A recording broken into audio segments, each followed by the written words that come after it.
Tbilisi şəhərinin Şota Rustaveli beynəlxalq hava limanında dövlət başçısının şərəfinə fəxri qaravul dəstəsi düzülüb. Prezident İlham Əliyevi və birinci xanım Mehriban Əliyevanı Gürcüstanın Xarici İşlər naziri Maka Boçerişvili və digər rəsmi şəxslər qarşılayıblar.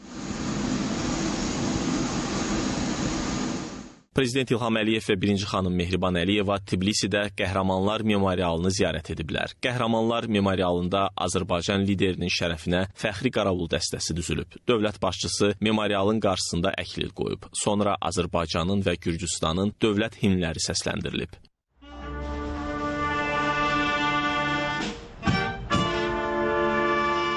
Tbilisidə həmçinin Heydər Əliyev adına Mədəniyyət və İstirahət Parkında milli liderin abidəsi ziyarət olunub. Dövlət başçısı abidənin qarşısına əklil qoyub.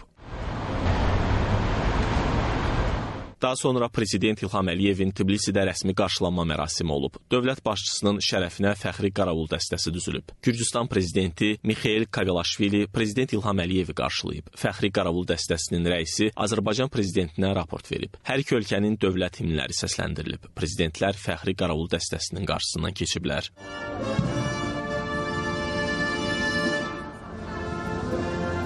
Liderlərin təkbətək görüşü keçirilib. Söhbət zamanı Azərbaycan-Gürcüstan ikitərəfli əlaqələrin dostluq, mehriban qonşuluq və strateji tərəfdaşlıq prinsiplərinə əsaslandığı qeyd edilərək, əməkdaşlığın müxtəlif istiqamətlərdə, o cümlədən siyasi, iqtisadi, energetika, yaşıl enerji, nəqliyyat, sərmayələr və digər sahələrdə uğurla inkişaf etdiyi bildirildi. Müxtəlif səviyyələrdə qarşılıqlı səfərlərin münasibətlərimizin genişlənməsində roluna toxunulub. Azərbaycanla Gürcüstanın birgə həyata keçirdikləri nəqliyyat və enerji layihələrinin önəmi vurğulandı. Onların strateji və iqtisadi əhəmiyyəti qeyd edildi. Görüşdə Cənubi Qafqazda sabitliyin və təhlükəsizliyin təmin edilməsi baxımından Azərbaycanla Ermənistan arasında normallaşma prosesinin rolu vurğulandı. Azərbaycan və Gürcüstan prezidentləri ölkələrimizin beynəlxalq təşkilatlar çərçivəsində əməkdaşlığından məmnunluqlarını bildirdilər. Görüşdən sonra dövlət başçısı xatirə kitabına ürək sözlərini yazdı. Daha sonra Prezident İlham Əliyevin Gürcüstanın baş naziri İrakli Kobakidze ilə təkbətək görüşü olub.